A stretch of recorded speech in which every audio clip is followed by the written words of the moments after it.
Hi, my friends. Today I want to present you a new story. Enjoy watching it.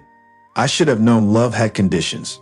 The moment Olivia Monroe said yes, her parents, Harold and Victoria, made it clear that I wasn't just marrying their daughter. I was marrying into their rules. The prenup was presented 2 weeks before the wedding. Harold Monroe, a man who wore his wealth like armor, placed a thick document in front of me. Victoria sat beside him, lips pursed, eyes sharp. Olivia, my fiancée, sat across from me, avoiding my gaze. "This is standard procedure," Harold said smoothly, sliding the papers forward. "Our family has built its legacy over generations. We protect what we've earned." I glanced at Olivia. She didn't object. Flipping through the pages, I felt my stomach tighten. The agreement stripped me of any claim to Olivia's family assets. If we divorced, I'd walk away with nothing but my own earnings. "Seems pretty one-sided," I muttered. Victoria sighed impatiently. "Colin, you're marrying Olivia, not our fortune. This is for everyone's protection." My fingers hesitated over the pen. What if Olivia comes into money during the marriage? Harold smirked. "Ah, good question. The prenup protects our existing assets, but any new windfalls, say, lottery winnings, our marital property, it's only fair, right?" I frowned. "That's an oddly specific detail." "Our lawyers like to cover all possibilities," Harold said, his tone dismissive. It was clear. If I refused, there would be no wedding. Olivia hadn't spoken a word in my defense. I should have seen it for what it was, a warning. I signed. I told myself love mattered more than money. I was wrong. It started with a simple scratch-off ticket. Olivia picked it up on a whim at the gas station on her way home from yoga. I barely paid attention when she tossed it onto the kitchen counter that evening. "Wouldn't it be crazy if I actually won something?" she mused, peeling an orange and scrolling through her phone. I smirked, setting my beer down. "Yeah, maybe we could finally take that trip to Italy." 2 days later, Olivia came home pale, shaking, holding a printout from the state lottery office. $10.7 million, she whispered. At first, we were both in shock. We laughed, we hugged. She kept repeating, "Can you believe this?" And I couldn't. We talked about paying off debts, helping my parents, even upgrading from our condo. But something shifted in Olivia over the next few days. She started taking phone calls in hushed voices. She met with lawyers without telling me. I asked her about it, but she brushed me off. Then, one evening, I came home to find my key wouldn't turn in the lock. Confused, I knocked. Olivia answered, standing in the doorway like a stranger. "You can't stay here anymore, Colin," she said flatly. "I filed for divorce." I stared at her. "What? Olivia, what the hell are you talking about?" She crossed her arms, looking past me. "The prenup. It protects what's mine, and I don't owe you anything."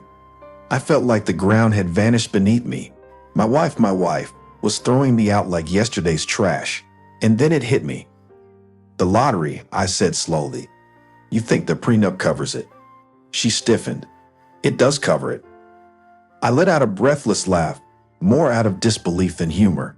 She truly believed she had outmaneuvered me. She thought she had won. But she had forgotten one thing. That prenup, the one her father had smugly insisted I sign, specifically listed lottery winnings as marital property. She had just handed me the fight of my life, and I was going to take it. The day after Olivia threw me out, I sat in a dimly lit office across from Thomas Raleigh, a sharp-eyed attorney with a reputation for taking on the wealthy and winning. He scanned the prenup, his lips curling into a knowing smirk. "They really thought they covered everything," he said, tapping the clause that changed everything. "Lottery winnings are considered joint marital assets." "So I have a case?" I asked, my voice edged with restrained fury. "A damn strong one," Raleigh replied. "And they know it. That's why they move fast, to get you out before you realize what you were entitled to." By the time Olivia and her parents caught wind that I had lawyered up, they went on the offensive. Suddenly, I was the villain. The media whispers started. Gold-digging husband, opportunist, living off his wife's fortune. They even leaked rumors to my job, pressuring my boss to fire me. Then came the intimidation. I was walking to my car after a late meeting with Riley when two men stepped out of the shadows of the parking garage. I barely had time to react before the first punch landed. I hit the ground, pain searing through my ribs as a boot slammed into my side. A voice, low and firm, muttered, "Drop the case." The next morning, bruised and with my arm in a sling, I sat in Riley's office. He sighed, shaking his head. "They're getting desperate." "Let them," I growled. "We're taking this to court." Riley nodded. "Then we freeze the money. They won't be able to touch a cent until this is settled." By the end of the week, the court order came through.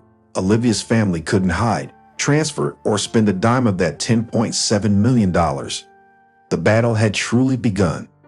The courtroom buzzed with quiet tension as I sat beside Riley, my fingers clenched together under the table. Olivia was across from me, dressed in a crisp navy suit, her expression carefully neutral. Her parents sat behind her, their gazes cold and unforgiving. Her lawyer, a smug man named Douglas Kent, stepped forward. "Your Honor, my client purchased the winning lottery ticket with her own money. The funds belong solely to her." Riley stood, flipping through a folder before sliding a document across the table. Bank records show the ticket was bought with a joint account, funds deposited by both spouses. That makes the winnings marital property under the prenup. Kent scoffed. "A technicality. A legally binding agreement." Riley interrupted smoothly. "Your clients wrote this prenup themselves. The lottery clause was their idea. Are they now claiming ignorance of their own contract?" The judge, an older man with sharp eyes, leaned forward. "Mr. Kent, does your client dispute that the funds came from a joint account?" Olivia hesitated, then cleared her throat. I didn't realize it at the time, Your Honor." Riley seized the moment, and yet, after winning, she secretly consulted divorce attorneys before even telling her husband. That doesn't sound like someone acting in good faith. A murmur rippled through the room. Olivia's jaw tightened. Her father suddenly stood. "This is ridiculous. That money belongs to our family." The judge's gavel slammed down. "Sit down, Mr. Monroe, or you'll be removed from the courtroom." The air was thick with tension. Then, the judge spoke. "The prenuptial agreement clearly states that major financial windfalls, including lottery winnings, are shared assets. Given the evidence presented, I rule in favor of Mr. Reed. He is entitled to this fair share." A gasp broke from Olivia's lips. Her father cursed under his breath, but I just exhaled slowly. I had won. The gavel struck. The judge's ruling was final. The court finds in favor of the plaintiff, Colin Reed. Per the terms of the prenuptial agreement, the lottery winnings are marital property. The defendant is ordered to pay the plaintiff 50% of the total sum, as well as reimbursement for his financial contributions to the marital home. A stunned silence filled the courtroom. Then, a rush of murmurs. My ex-wife Olivia sat frozen, her lips slightly parted, her lawyer whispering furiously in her ear. Her father, Harold, clenched his fists so tightly his knuckles turned white. I felt lightheaded. It was over.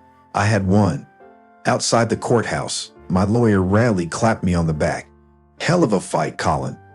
They threw everything they had at you. Bribes, threats, even an ambush. But you stood your ground." "I never had a choice," I said, exhaling deeply. "They tried to destroy me, and now they have to pay." As if summoned by the word, Olivia and her parents stormed past us. She shot me a glare, her blue eyes cold with rage. "You should have just taken the settlement," she spat. "Now you've ruined everything." "Ruined what, Olivia?" I asked, shaking my head. "Your plan to get rid of me and keep every cent." "No, you ruined everything the moment you betrayed me." Her father stepped forward, his voice a low growl. "Enjoy the money while it lasts, Reed. You'll never be more than a nobody." I laughed under my breath. "If I'm a nobody, why did you fight so hard to crush me?" I turned and walked away, not looking back. A week later, I sat in my lawyer's office, signing the final paperwork. My share of the winnings, just over $5 million, was officially mine. Olivia had fought tooth and nail to keep every dime, but the prenup was clear. And on top of it, I was getting reimbursed for my share of the mortgage. She had thought she could take everything and walk away, but the law had a way of balancing the scales. After leaving the office, I checked my phone. A new message from Olivia. Hope you're happy. Money doesn't change who you are, a nobody. I stared at the words for a moment before deleting the message. No anger, no response, just silence. A month later, I stood in the doorway of a house, my house, paid in full. It wasn't a mansion, but it was mine, without strings or conditions. The air smelled like fresh paint and new beginnings. My parents came over that evening, sitting with me on the back porch as the sun dipped below the horizon. I had paid off their mortgage as my first act with the money. It was the least I could do after all they had sacrificed for me. You know, my mother said, sipping her tea, sometimes life has a way of making things right. I looked out at the horizon, feeling the weight of the past finally lifting from my shoulders. Olivia and her family were just memories now, lessons learned, scars earned. They had taken their best shot at destroying me, and I had survived. No, I had done more than survive. I had won. Friends, what do you think of this story? Write your opinion in the comments. Would you like more stories? Don't forget to subscribe and hit the bell button so you don't miss any videos. See you tomorrow.